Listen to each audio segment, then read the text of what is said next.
Breaking news చూస్తున్నాం. ఆంధ్రప్రదేశ్ రాజధాని నగరం విజయవాడలో ఉగ్రవాద సానుభూతి పరుల కదలికలు బయటపడడం రాష్ట్ర వ్యాప్తంగా పెను సంచలనం సృష్టిస్తుంది. ఈ కేసులో మరొకరిని అధికారులు అరెస్ట్ చేశారు.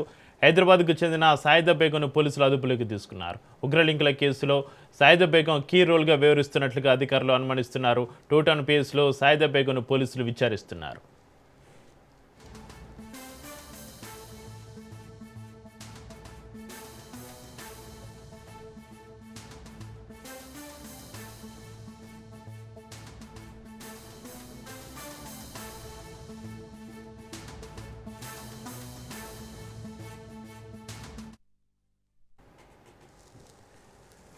ఆంధ్రప్రదేశ్ రాజధాని నగరం విజయవాడలో ఉగ్రవాద సానుభూతి పరుల కదలికలు బయటపడడం రాష్ట్ర వ్యాప్తంగా పెను సంచలనం సృష్టిస్తోంది. ఈ కేసులో మరొకరిని అధికారులు అరెస్ట్ చేశారు.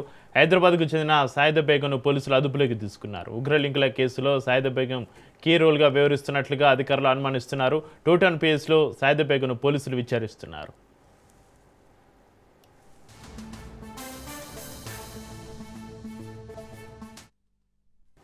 ఇదే అంశానికి సంబంధించి మరింత సమాచారాన్ని మా ప్రతినిధి పవన్ ఫోన్లలో అందిస్తారు. పవన్, ఆంధ్రప్రదేశ్ రాజధాని నగరం విజయవాడలో ఉగ్రవాద సానుభూతి పరుల కదలికలు బయటపడడం ఇటు రాష్ట్ర వ్యాప్తంగా పెను సంచలనంగా మారింది. 2 తెలుగు రాష్ట్రాల్లో ఈ కేసులో మరొకరిని అధికారులు అరెస్ట్ చేశారు. హైదరాబాద్ చెందిన సాయిదా బేగంను పోలీసులు అదుపులోకి తీసుకోవడం సంబంధించిన దగ్గర ఉన్న అప్డేట్స్ ఏంటి పవన్? అయితే విజయవాడలో 3 ఉగ్రవాదుల అరెస్టు తర్వాత ప్రధానంగా చూస్తే హైదరాబాద్ సంబంధించిన లింకులు కూడా పూర్తిగా బయటపడ్డాయి. అయితే చెంచల్గూడకు సంబంధించిన సాయిదా బేగం ని కౌంటర్ ఇంటెలిజెన్స్ పోలీసులు కూడా అరెస్ట్ చేశారు. అయితే ఫారిన్ హ్యాండర్స్ అయిన అలీ అకీం షురు అనే సంబంధించిన సోషల్ మీడియా ద్వారా కూడా కొంతమంది యువకులను కూడా ఆకర్షితులుగా కొన్ని పోస్ట్ కూడా చేస్తున్నారు ఉగ్రవాదులకు సంబంధించి. అయితే ఇందులో చూస్తే మాత్రం 3 అరెస్ట్ కూడా చేశారు. సోహెల్ బేగ్, షరీఫ్, డానిష్ అనే 3 తీవ్రవాద సంబంధించిన పూర్తిగా వీరంతా కూడా సోషల్ మీడియాలో పోస్ట్ చేయడము, అంతేకాకుండా యువకులను ఆకర్షించే విధంగా కూడా పోస్ట్ పెడుతున్నారని చెప్పి కూడా పోలీసులు 3 అదుపులోకి తీసుకున్నారు. అదుపులోకి తీసుకొని విచారించగా అనేక విషయాలు కూడా వెలుగులోకి వచ్చాయి.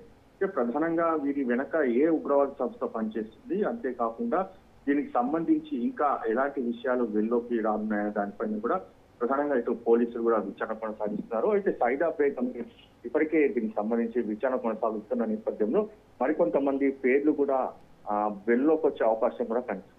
ఎందుకంటే ఉగ్రవాదులకు సంబంధించి స్లీపర్ సెల్స్ గా వీరంతా కూడా పనిచేస్తున్నారని చెప్పి ఇప్పటికే కౌంటర్ ఇంటెలిజెన్స్ పోలీసులు కూడా కొంత సమాచారం రాబట్టిన నేపథ్యంలో ఇటు సాయిదా బేగం విచారిస్తే మాత్రం కొంతమంది పేర్లు వస్తాయి. వారిని కూడా అరెస్ట్ చేసే అవకాశం కూడా కనిపిస్తుంది. ఇంకా హైదరాబాద్ సంబంధించి ఇంకా ఎవరెవరు ఉన్నారు, దీని వెనక అసలు ఏం జరుగుతుంది అనే దానిపైన కూడా కొంత క్లారిటీ రావాల్సిన పరిస్థితి ఉందని చెప్పి మరోవైపు పోలీసులు కూడా అంటున్నారు.